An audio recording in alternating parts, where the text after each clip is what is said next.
주야로 묵상하는 삶 3월 11일 목요일의 말씀입니다. 제자들의 흩어짐과 베드로의 부인 예고이고 50페이지입니다.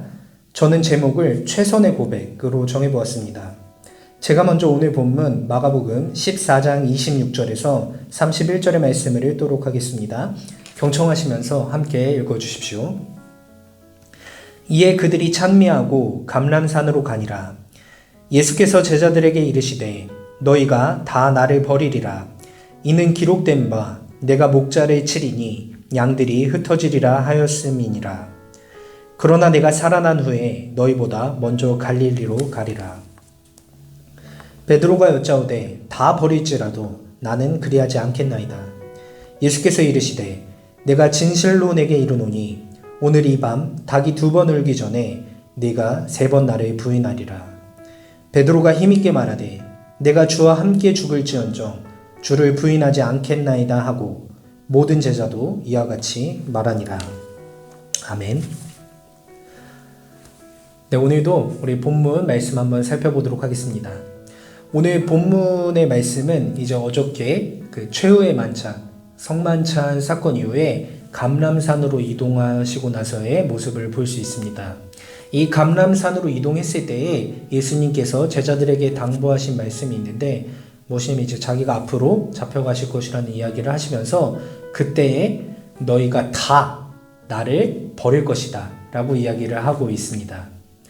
굉장히 인상 깊은 것은 사실 우리가 이틀 전에 최후의 만찬 전에 예수님께서 이제 배반을 이야기했을 때만 해도 그것이 모든 대상을 향하여서 했던 이야기는 아니었죠. 이 중에 나를 배반할 자가 있다라고 이야기를 하셨는데 오늘 본문에서는 너희가 다 나를 버릴 것이다 라고 이야기를 하시는 걸 보면서 다시 한 번 더 그 가룟 유다 사건을 생각해 보면서 누구나 다 넘어질 수 있고 그 예수님이 다 잘 따랐던 제자들 아니겠습니까? 하지만 누구나 다 넘어질 수 있고 그런 일이 발생할 수 있구나라는 것을 다시 생각해 보았는데 어쨌든 예수님께서 이렇게 이야기를 했을 때 예수님의 수제자이자 또 열혈 남자였던 베드로가 이렇게 이야기를 합니다. 모든 사람이 다 버릴지라도 나는 그러지 않겠습니다. 딴 사람 다 그래도 자기는 그러지 않겠다라고 이야기를 했는데 이 이야기를 들은 예수님께서 베드로에게 아주 확정적으로 이렇게 이야기를 하시죠. 오늘 밤에 닭이 2번 울기 전에 네가 나를 3번 부인할 것이다 라고 이야기를 하고 아예 확정을 지어버리십니다. 또 이렇게 예수님께서 이야기를 하시니까 베드로가 다시 답변을 하죠. 다시 힘있게 내가 주와 함께 죽을지언정 절대로 주님을 부인하지는 않겠습니다 라고 확정적으로 이야기를 하고 또 너희가 다 나를 버릴 것이다 라고 이야기를 들었던 모든 제자들 또한 나도 베드로처럼 예수님을 버리지 않겠습니다 라고 이야기를 하는 모습을 보여주는 오늘 본문이었습니다. 저는 특별히 오늘 본문 살펴보면서 이 베드로의 고백을 좀 집중해서 보았던 것 같습니다. 여러분들께서는 이 베드로의 고백 어떻게 생각을 하시나요? 굉장히 베드로가 당당하게 이야기를 했습니다. 저는 이 베드로의 고백이 어떻게 보면 이렇게 당당하게 이야기를 하고 죽음을 각오한 의지의 고백으로 보이지 않습니까? 저는 그 고백이 거짓되었다고 생각하지 않습니다. 그 상황 가운데 예수님을 생각하는 마음 또 예수님을 따르기 원하는 마음을 가지고 이 베드로가 거짓으로 그렇게 이야기를 하진 않았을 것 같다는 거죠. 단 그렇게 확신에 찬 고백을 했을지라도 그 확신에 찬 고백이 이루어지지 않고 오히려 예수님께서 이야기하신 대로 정확히 베드로가 부인하는 모습을 우리가 이제 뒤에 살펴보게 될 것인데 그렇게 보면 결과적으로 이때 이러한 확신에 찬 고백을 했을지라도 이때 실패한 모습을 보면은 한편으로는 굉장히 이 고백 자체가 우스꽝스러운 고백으로 비춰질 수도 있을 것 같은데 저는 다시 한 번 더 생각을 해보면서 결코 그렇지는 않았던 것 같습니다. 이 고백이 이때 이렇게 당당하게 고백을 했던 것이 허는 아니었다라는 생각을 좀 해보았던 것 같습니다. 왜냐하면 베드로가 이때 이렇게 고백을 하고 그 뒤에 분명히 실패를 합니다. 예수님께서 이야기하신 대로 3번 부인하고 그렇게 이야기를 하죠. 근데 다시 예수님께서 살아나셨을 때 그 예수님을 만나고 이 베드로는 자신이 지금 이 고백했던 것 같이 그 다음에는 예수님을 부인하지 않고 예수님을 위하여서 죽음의 자리까지 나아가는 것을 우리가 알고 있다는 것이죠. 그러니까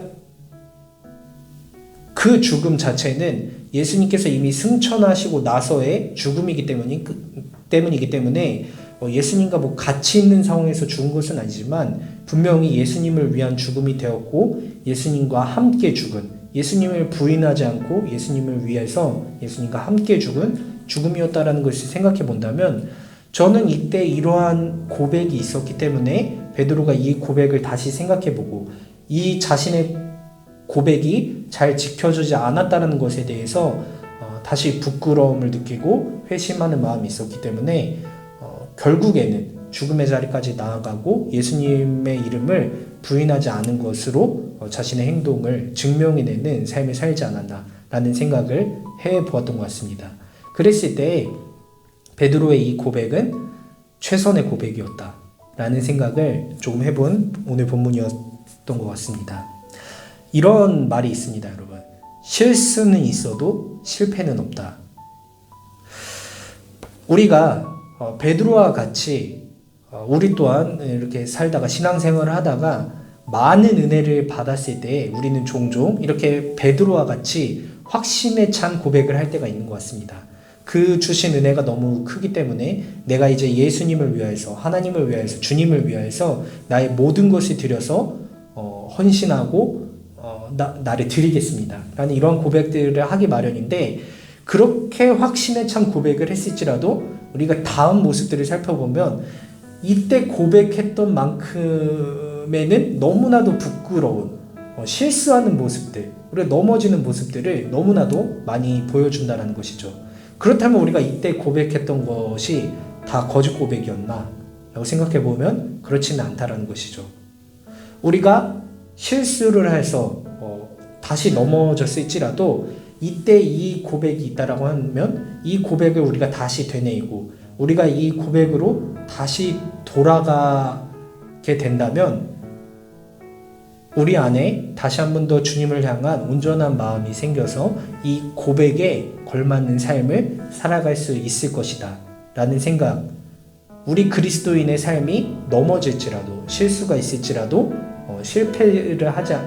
결국에는 실패를 하지 않는 것은 매 순간순간마다 그 넘어짐을 극복해내고 내가 그때그때마다 할 수 있는 최선의 고백으로 나아갈 때에 우리가 실수는 있을지라도 실패는 하지 않는 그러한 그리스도인으로서 살아갈 수 있지 않는가라는 생각을 조금 해봤던 것 같습니다. 우리에게는 아름다운 고백이 있을 때 그 아름다운 고백을 다시 회복해 나갈 수 있다라는 것이죠. 그래서 저는 오늘 본문에 오늘 이 말씀 묵상의 제목을 최선의 고백으로 잡아보았고, 우리의 모든 삶, 하루하루의 삶 가운데 내가 할 수 있는 최선의 고백으로 나아갈 때 우리의 모든 삶 가운데 아름다운 결실이 있지 않을까라는 생각들을 조금 해보았던 오늘 본문이었던 것 같습니다. 네, 오늘 하루도 또 하루를 살아가셔야 되는 우리 모든 청년부원들 가운데 그 삶의 자리에서 최선의 고백으로 나아갈 수 있는 우리 청년부원들 되셨으면 좋겠습니다. 오늘 본문 잘 묵상해 보시고 본문이 주시는 은혜 따라서 아름답게 하루를 살아가시는 우리 모든 청년부원들 되시길 소망합니다.